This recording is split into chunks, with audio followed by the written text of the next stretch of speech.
Hello everybody, welcome back to 40 Days with Dietrich, our journey through the season of Lent with the words of Dietrich Bonhoeffer.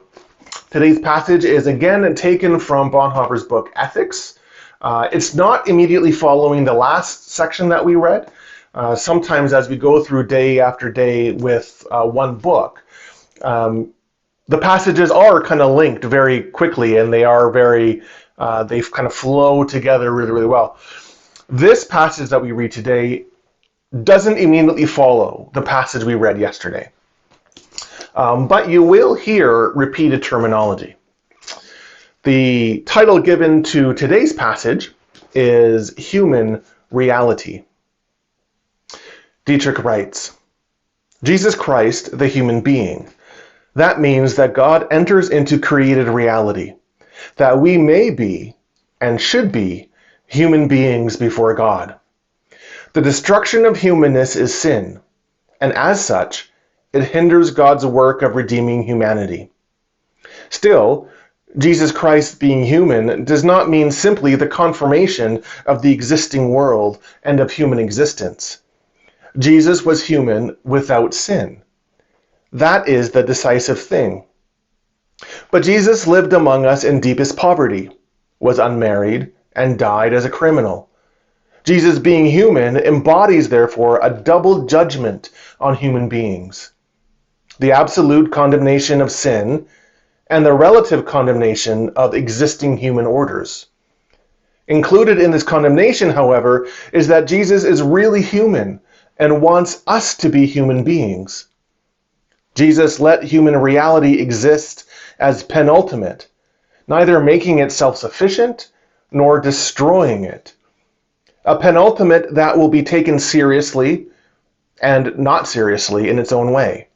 A penultimate that has become the cover of the ultimate. So you hear that language of penultimate and ultimate. I don't want to dive too much into that again. Last time we talked a little bit about that.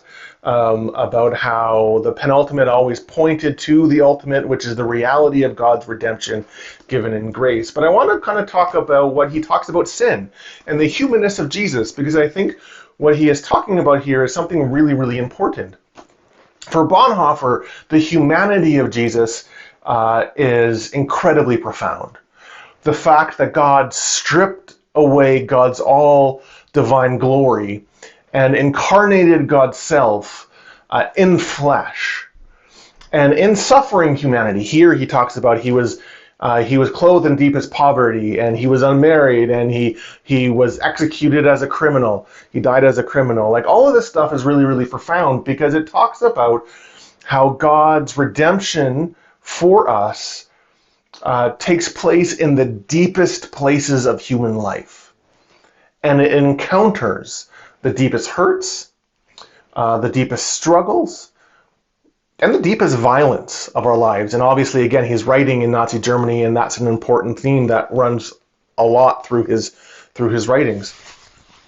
And so for Bonhoeffer, sin isn't just messing up, right? Sin isn't just, I've done something wrong and I need to say I'm sorry. Sin is this spiritual force which destroys us, which destroys our humanness, destroys what it means to be crafted in the image of God. Paul actually talks about this in Romans as well. But that's kind of what sin is. And so he talks about how sin destroys our humanness. And that can be worked out individually within ourselves. But again, against the backdrop of Nazi Germany, there's also a systemic and an institutional reality here. And this is why Bonhoeffer says, that Christ's incarnation brought with it this double condemnation. This condemnation of sin as the destructive force against humanity, because Jesus is the full human, the human without sin. So his humanity, Christ's humanity, embodies a judgment against the sin that destroys humanity, but it's also a condemnation against the power structures of the world which destroy humanity. Again, backdrop of Nazi Germany and government policies and the persecution and the eradication of Jews and all that kind of stuff, right? So that's kind of playing in the backdrop here. But Christ's humanity wasn't just this condemnation, double condemnation. It was also coming into humanity in order to redeem humanity. You and I aren't called to be anything else but human.